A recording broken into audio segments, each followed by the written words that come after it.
পরপর উৎসবের মরশুম তো শুরু হয়েই গেছে। এই গেল রাখি পূর্ণিমা, আসছে জন্মাষ্টমী, আসছে গণেশ চতুর্থী, আর বাঙালি শ্রেষ্ঠ উৎসব পুজো তো আছেই। তাহলে উৎসব মানেই কিন্তু মিষ্টি মুখ। তাই আবারও আজকে একটা মিষ্টি রেসিপি নিয়ে হাজির হয়ে গেছি।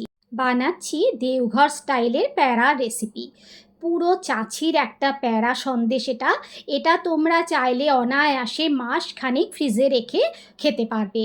যে কোনো অনুষ্ঠানে, সেটা ঠাকুরের ভোগে হোক, নিজেদের মিষ্টি মুখ করার জন্য হোক, ব্যবহার করতে পারো।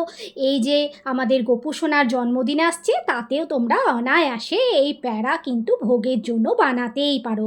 রেসিপিটা দেখে নাও। এই রেসিপিটা কিন্তু রকেট সায়েন্স কিচ্ছু নয়, শুধু একটাই কাজ, অনবরত দুধটাকে পাক দিয়ে চাছি তৈরি করা, মানে যেটাকে আমরা বলি মাওয়া বা ক্ষীর, সেটাকেই বানাতে হবে একদম পাক করে নিয়ে। প্রথমেই আমি ফুল ফ্যাট মিল্ক নিয়েছিলাম 1 লিটার মতো, সেইটাকে আমি পাক করতে দিয়েছিলাম। প্রথমেই একটু গরম করা দুধটা আমি দিয়ে দিয়েছিলাম কড়াইয়ে, তার থেকে 30% মতো আমি তুলে নিয়েছি। এটা করলে কি হয়, এটা করলে তাড়াতাড়ি হয়, গ্যাসটাও কম পড়ে, তোমাদের খাটনিটাও কম হবে। এই দুধটা আমি আগেই কিন্তু জাল দিয়ে গরম করে নিয়েছিলাম। আর ফুল ফ্যাট মিল্ক, সেজন্য সেটাকে খুব একটা গাঢ় করার দরকার নেই। দেখতেই পাচ্ছ আমি পাক দিয়ে অনেকটাই ঘন করে নিয়েছি। এবার আমি মিষ্টি দিয়ে দিচ্ছি।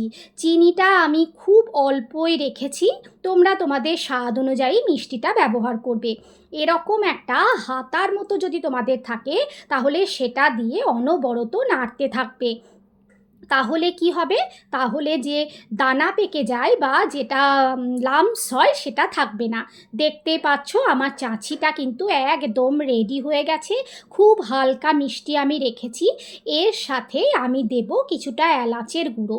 প্রথমেই যে থালার মধ্যে আমি প্যাঁড়াগুলোকে বানাবো, সেই থালার মধ্যে প্রথমে নিয়ে নিয়েছি। একটু এই সময় ঠান্ডা করে নিচ্ছি, খুন্তি দিয়ে চেপে ঠান্ডা করে নিচ্ছি। একটু এখানে দিয়ে দিলাম এলাচের গুঁড়ো। গরম অবস্থাতেই আমি একটু মেখে নিচ্ছি। এরপরে একটু ঠান্ডা হলে খুব ভালোভাবে থেসে এটাকে একটা সুন্দর স্মুথ মণ্ড তৈরি করতে হবে।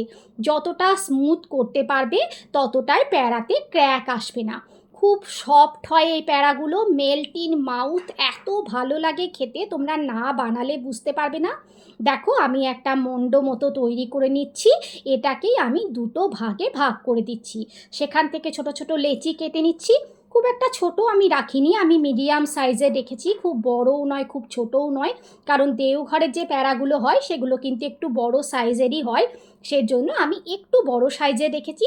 তোমরা চাইলে এর থেকে ছোট ছোট নর্মাল প্যাঁড়ার সাইজেও কিন্তু অনায়াসে করতে পারবে। দেখো আমি প্যাঁড়াগুলোকে হাতের সাহায্যে চ্যাপ্টা করে নিচ্ছি, এবং একটা বুড়ো আঙুল দিয়ে প্যাঁড়ার যে শেপটা হয়, সে শেপটাও দিয়ে দিলাম। খুব সুন্দর লাগছে না দেখতে? এইভাবে আমি একটা করে প্যাঁড়াগুলোকে বানিয়ে নেব। হাতে একটু ঘি লাগিয়ে নিয়েছি, যাতে হাতে না চিপকায়।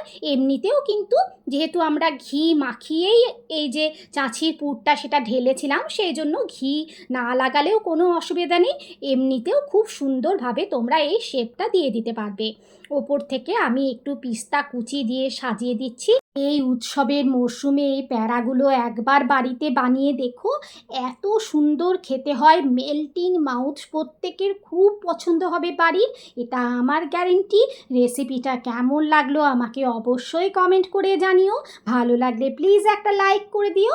আবার দেখা হচ্ছে নতুন একটা ভিডিওতে। Bye bye.